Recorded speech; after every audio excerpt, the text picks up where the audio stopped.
आज की इस वीडियो में हम डिस्कस करेंगे क्वेश्चन 10-17 थर्मोडायनेमिक्स यूनिस एंजल की बुक का। तो हमें 10-17 में क्या बोला है, प्रॉब्लम 16 बोली है और आइजेंट्रोपिक एफिशिएंसी 85% बोथ टरबाइन और पंप की, जो कि आइडियल प्रोसेस बन गया। तो हम देखते हैं 10-16 में हमसे क्या कहा है। 10-16 में हमसे क्या कहा है कि हमारे पास एक कंडेंसर है 210 मेगावाट का steam power plant that operates on a simple ideal Rankine cycle, लेकिन एफिशिएंसी दे दी तो एक्चुअल हो जाएगा।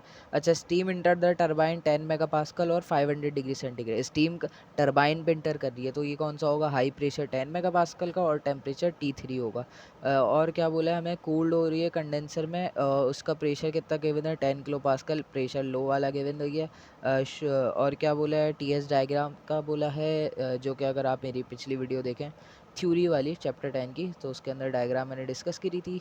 अच्छा, ए पार्ट में क्या बोला है, quality of the spin at the turbine exit और thermal efficiency of the cycle और मास फ्लो रेट, ये तीन चीज़ें बोली हैं। तो हमें ये सारी चाहिए, एक्चुअल चीज़ें चाहिए। सही है, तो हम इसको कंटिन्यू करते हैं। हमने गिवन लिख दिया, वर्कनेट मेरे पास है 210 मेगावाट, हाई प्रेशर मेरे पास 10 मेगा पास्कल, T3 गिवन है, जो कि टरबाइन एग्जिट पे था मेरे पास 1500 डिग्री सेंटीग्रेड। फिर उसके बाद प्रेशर लो कंडेंसर का 10 किलो पास्कल, फिर एफिशिएंसी टरबाइन और पंप की जो कि 85% मुझे गिवन थी। मुझे चाहिए क्वालिटी X4A, इसलिए एक्चुअल है क्योंकि। फिर उसके बाद efficiency, thermal efficiency of the cycle, फिर उसके बाद mass flow rate of the working fluid.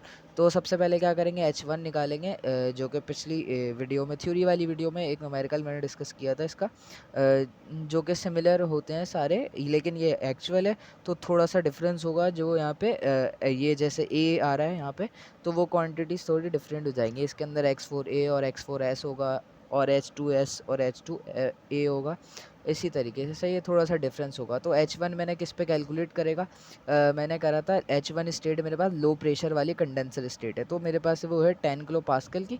तो यहाँ पे HF आ गया मेरे पास 10 किलो पास्कल पे, और हमें पता है कि इनलेट पे क्या होता है, मेरे पास होता है सैचुरेटेड लिक्विड, तो इसलिए HF हुआ। तो H1 आ गया मेरे पास 191.81, तो यहाँ से मेरे पास H1 आ गया। सिमिलरली V1 भी हो जाएगा मेरे पास VF एट 10 किलो पास्कल पे, तो यहाँ से मेरे पास VF आ गया 0.00101 मीटर क्यूब पर केजी। वर्क पम्प का जो वर्क इन है हमारे पास, वो हमारे पास क्या होगा, ये फॉर्मूला हमने देखा, V1 PH minus P2, P low मतलब high pressure minus low pressure, और डिवाइड में एफिशिएंसी ऑफ पंप, जो कि मुझे गिवन दी थी 85%। सही, तो यहाँ से मेरे पास पंप का एक्चुअल वर्क आ जाएगा। सही है, जिसको WA भी हम बोल सकते हैं। सही है, एक्चुअल है क्योंकि।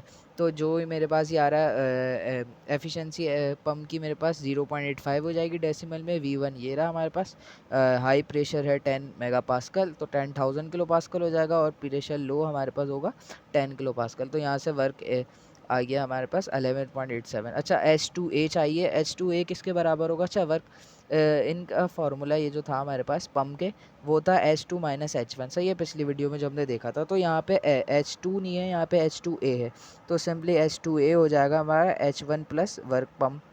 तो सिंपली H1 में मैं अगर प्लस कर दूँ ये वर्क पंप का हमारा, तो मेरे पास H2A आ गया 203.68 किलो जूल पर केजी।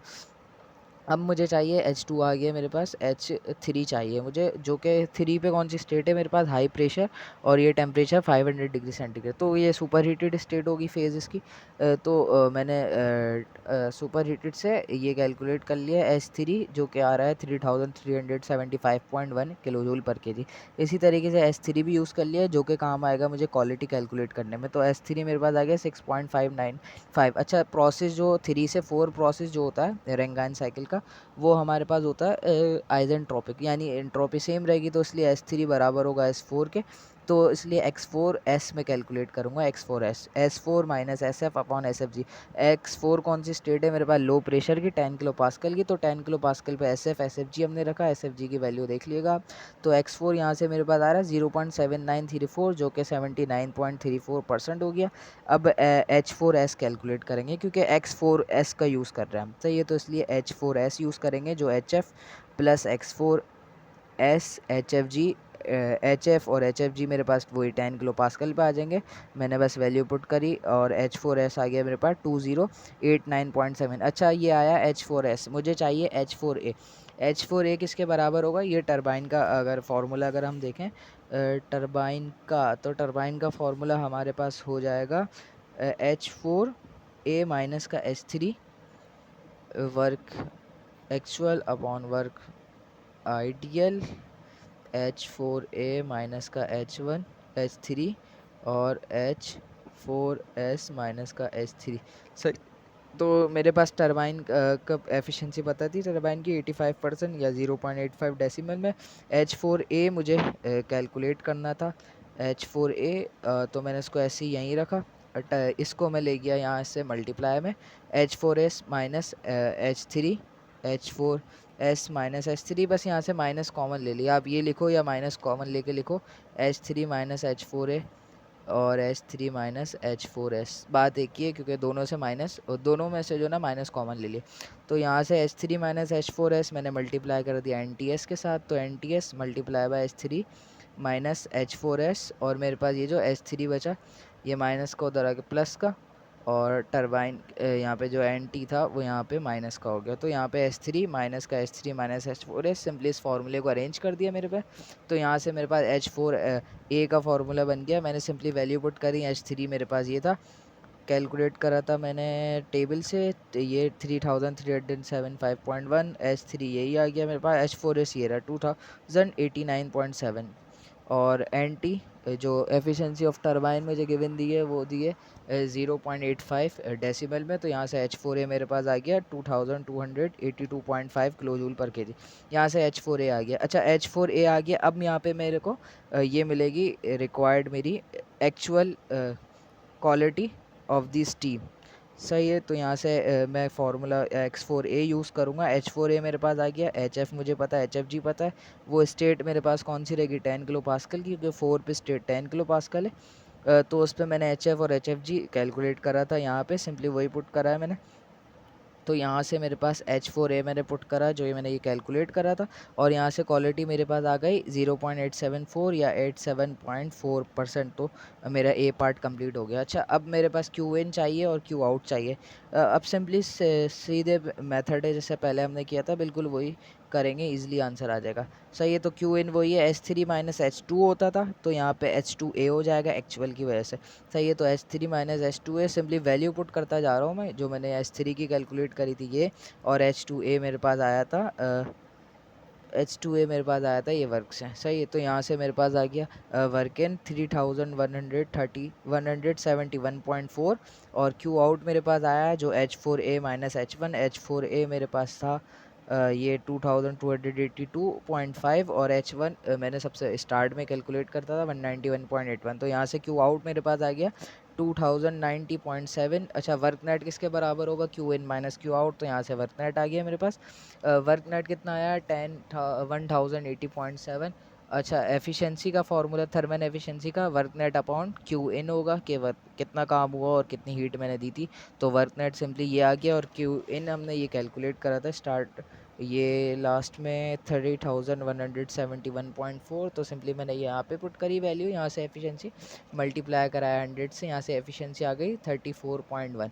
अच्छा लास्ट हमारे पास क्या रह गया? हमारे पास रह गया मास फ्लो रेट। तो हमें क्या दिया था? इसकी वर्क डॉट नेट दिया था जो कि कितना गिवन दिया था 210 मेगावाट। सही है, तो वर्क डॉट नेट मेरे पास 1 मेगावाट में था, इसलिए किलोवाट में करने के लिए 1000 से मल्टीप्लाई कराया और डिवाइड करा दिया इस वर्क नेट के जो हमने कैलकुलेट करा 1080.7। सही, इससे डिवाइड करा तो यहाँ से मेरे पास मास फ्लो रेट आ गया जो कि है 194.3 किलो जूल किलोग्राम पर सेकंड, क्योंकि मास है। सही है, तो यहाँ पे हमारे पास ये डन हो गया एक्चुअल प्रोसेस।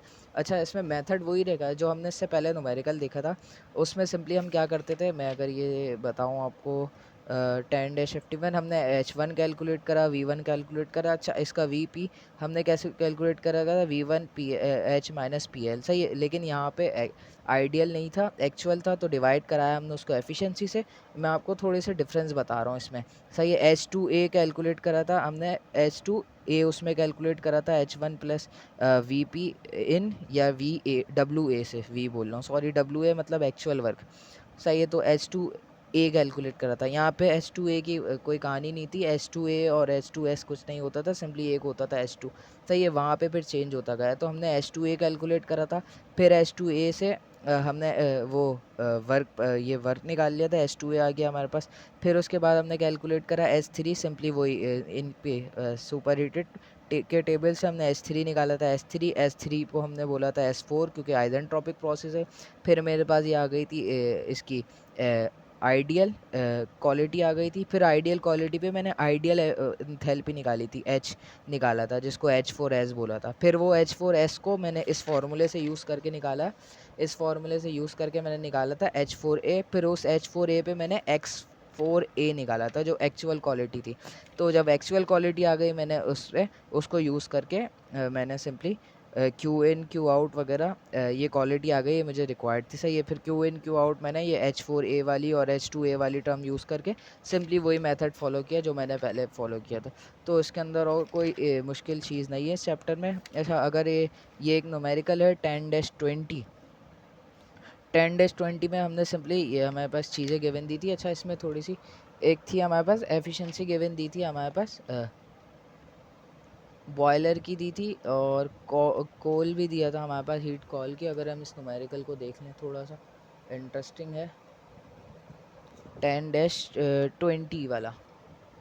सही है, तो 10-20 में हमसे क्या बोला है, condenser a coal fired steam power plant that produces 300 megawatt of electric power.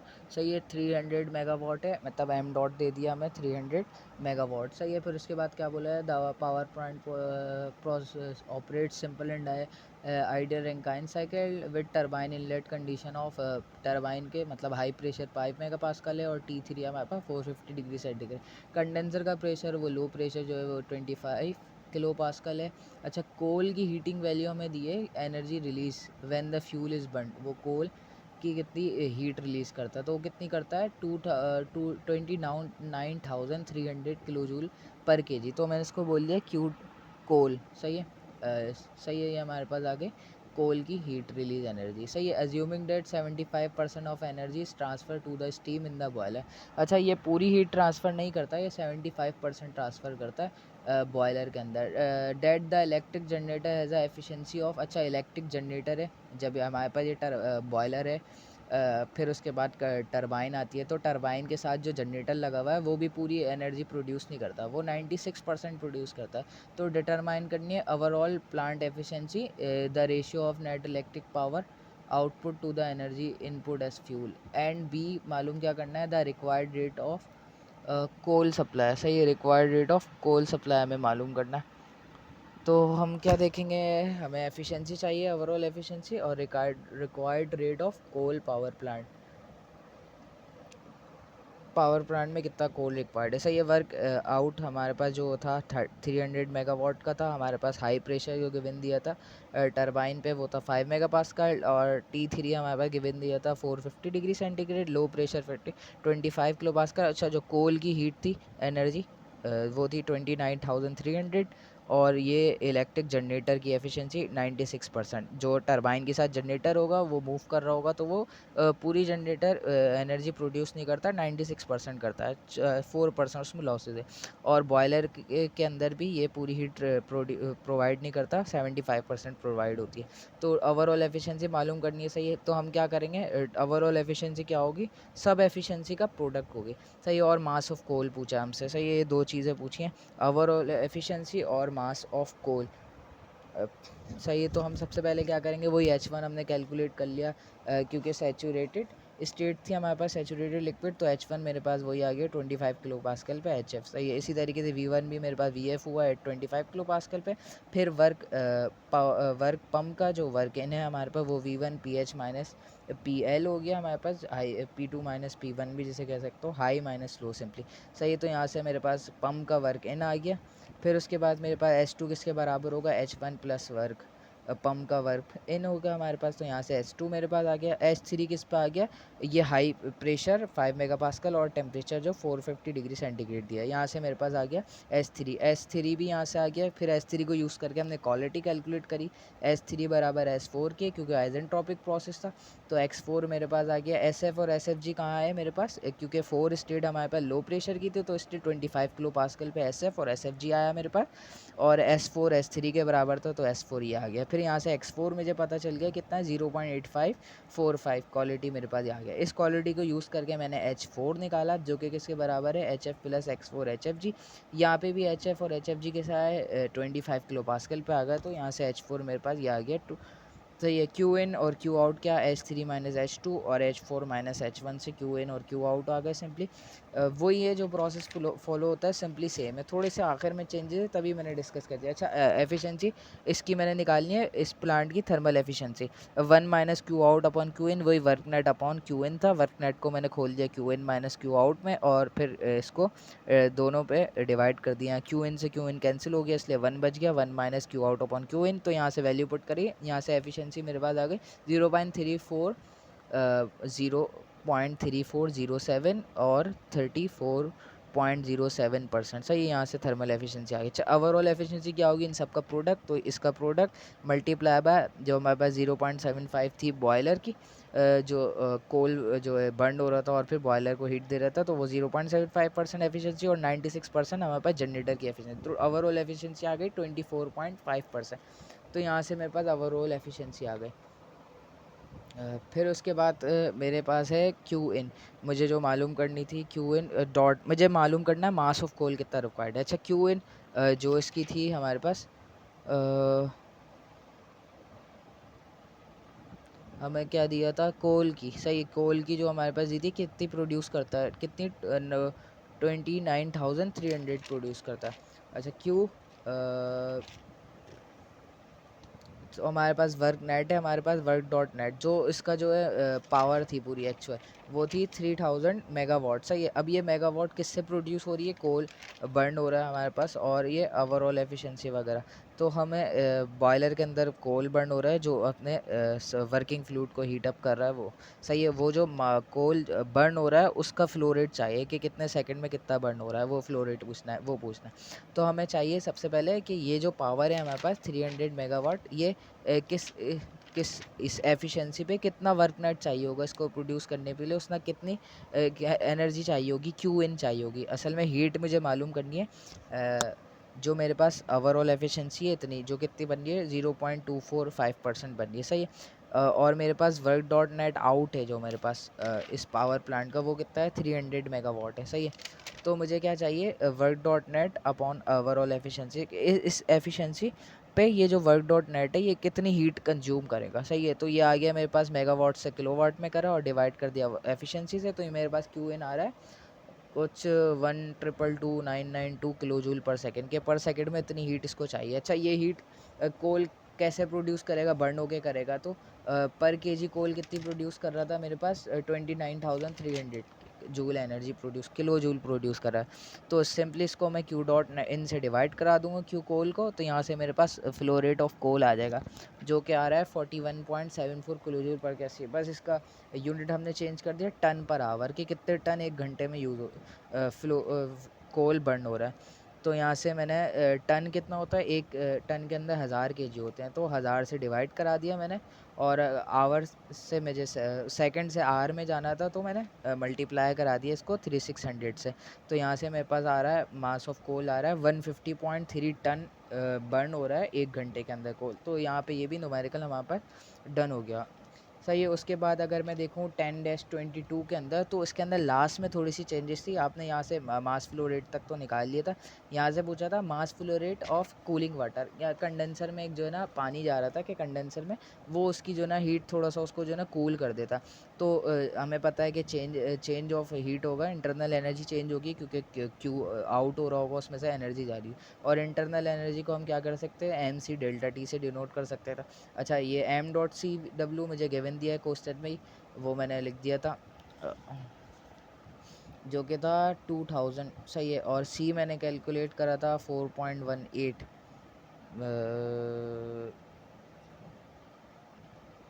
सवाल इसका देखते हैं एक और मरतबा, लास्ट क्वेश्चन है तकरीबन 10-22।